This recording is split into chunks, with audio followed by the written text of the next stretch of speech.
Hello and welcome to an all-new episode of the Friendship Rewind, where I look back through every episode of the animated series My Little Pony: Friendship is Magic. I am your host, Alex Inman, and today we finish off the first 10 episodes of the show with an episode that is just plain fun. You know, previous episodes of the show so far have had big character building moments or really important lessons for kids to learn. This episode is just really fun, doesn't have that hard-hitting of a lesson, and is just having fun with its own wackiness. And this wackiness is brought to you by an all-new writer, M.A. Larson, or Mitch Larson as he was known on the shows he worked on before this, which includes a couple episodes of Foster's Home for Imaginary Friends, see a pattern here, My Gym Partner's a Monkey, Kick Buttowski on Disney, the very underrated Symbionic Titan, The Adventures of Chuck and Friends, can't forget The Adventures of Chuck and Friends, and even had a story credit on one episode of Gravity Falls. Now, the reason why he was credited by his initials in Friendship is Magic is because, and this is true, his agent told him to use his initials because they believed if he had his name attached to Friendship is Magic, it would be damaging to his career. Which, in hindsight, is pretty insulting because not only will Mitch go on to be one of the best early writers of Friendship is Magic, he will also write an older children's book series set in the Grimm's fairy tale world titled Pennyroyal Academy, which got picked up by actress Reese Witherspoon's production company and is currently in development for a series or a movie, and be head writer on Friendship is Magic creator Lauren Faust's current show, DC Superhero Girls, where he uses his initials on his credits to this very day because, ironically, My Little Pony: Friendship is Magic is the thing in his career that he is most known for. So, with introductions out of the way, let's get into the episode, which starts with Fluttershy picking flowers in preparation for a visit by Princess Celestia to Ponyville. An unfamiliar sound from behind a rock startles Fluttershy, and from behind the rock comes a small, ball-shaped flying creature with big, adorable eyes and tiny, tiny little legs to make it look even more adorable, and it also makes an adorable sound. Fluttershy is immediately taken by the adorableness of the creature and offers it an apple when it appears to be hungry. The creature instead eats the entire barrel of apples next to her, which does not immediately raise red flags for Fluttershy. She instead thinks that it's the cutest thing ever and lets it burrow in her hair before trotting off into town. Meanwhile, in the park, Twilight walks around looking at all the decorations for Celestia's visit and takes notice of the banner being put up, which reads, "Welcome Princess Celeste." The I and the A at the end of Princess Celestia's name is missing. The writer of the banner only offers the pitiful excuse of, "We couldn't fit it all in." Which is not a good excuse at all, because if you're intending to write Welcome Princess Celestia, you're gonna make enough room on that banner to write the entire thing, right? Twilight then makes her way to Sugar Cube Corner, where Pinkie Pie is taste testing all the sweets for Celestia, meaning she's eating entire baked goods meant for Celestia.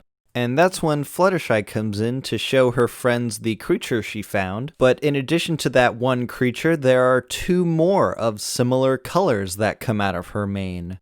And while Fluttershy isn't sure where these additional two creatures came from while being in her mane, and Twilight being taken by the cuteness, Pinkie Pie reacts to the creatures in a very Pinkie Pie way. Ugh, a parasprite? Are you kidding? Ugh, now I gotta go find a trombone. With the sudden knowledge that Pinkie Pie has of the creature and the immediate action she takes, you can kind of see where this is going by the end. Twilight then takes one of the new creatures that Fluttershy offers, and then moves on to Rarity's shop/house, where Rainbow Dash is helping her model a very regal outfit that Rainbow Dash is not happy to wear at all. The two soon take notice of Twilight's new companion, and what do you know, that one companion has multiplied two more into three. Rarity and Rainbow Dash each take one, and while they're fawning over the cute little things, Pinkie Pie comes in looking for an accordion, and is disgusted that her friends won't listen to her. Night falls, and Twilight is stressing about the preparations for the party, of course, but she does get to bed, and wakes up to find that the creatures have multiplied like crazy. Where did they come from? I don't know. The little guy got hungry in the night, so I gave him a snack, but I have no idea where these others came from. We then get two more scenes with Rainbow Dash waking up to a bunch of Parasprites, and Rarity finding out that they make great shop assistants. However, she is the one who witnesses how the Parasprites reproduce, which is spitting out a gross, sticky-looking substance that somehow forms into a Parasprite, and so she is immediately disgusted and wants them all to die. Twilight, Rarity, and Rainbow Dash then meet up at Fluttershy's house, hoping that she can solve this problem, only to find that her house is completely overrun with Parasprites. And at this point, if you're getting flashes to original series Star Trek, that's actually intentional, because Lauren Faust, the creator, is a big Star Trek nerd, and during the development of this episode, the parallels between the Parasprites and the Tribbles could not be ignored, and they just went with it. While observing the seemingly uncontrollable masses of little creatures, Twilight has this really funny vision that Celestia will show up and then she will be taken away into the sky by a cloud of Parasprites, and it's really funny. But the six friends resolve to get rid of all the Parasprites, and with Applejack's help, they seemingly round up every Parasprite that there is into a ball and then roll it out into the Everfree Forest.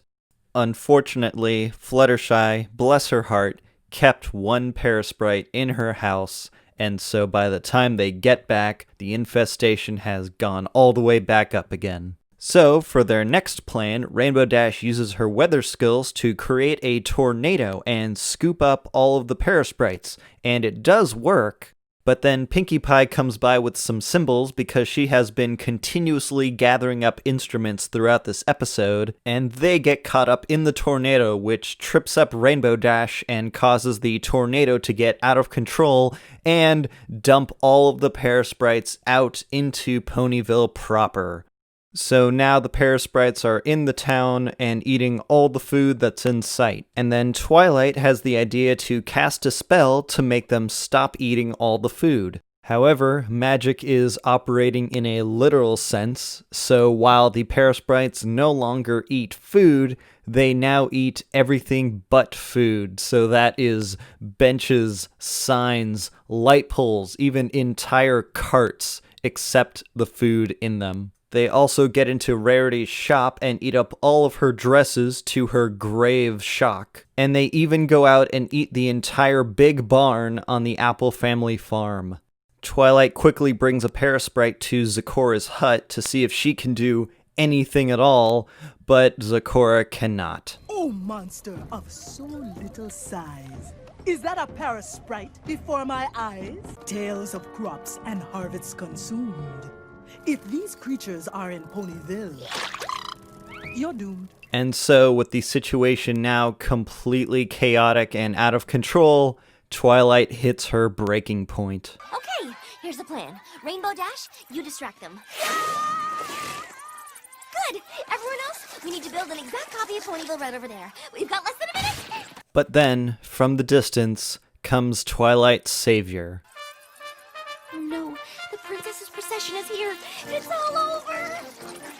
Like the Pied Piper of Ponyville, Pinkie Pie leads all of the Parasprites out of Ponyville with her big collection of instruments.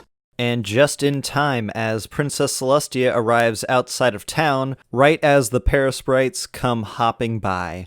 And then, to the great relief of Twilight and everyone else, Princess Celestia says that she can't stay because she has to go to Philadelphia to deal with an infestation of small creatures. Philadelphia, of course, being a play on the Pennsylvania city Philadelphia, and in a bit of development trivia, that was the location that Lauren wanted to use as the main setting of the show, but ultimately had to go with the mainstay of Ponyville. Princess Celestia asks for Twilight's friendship lesson in person, and Twilight learns that you should trust your friends and listen to them when they know what's going on, which is a lesson that Twilight's friends will not return in kind in later episodes. And so, once again, the day is saved thanks to Pinkie Pie.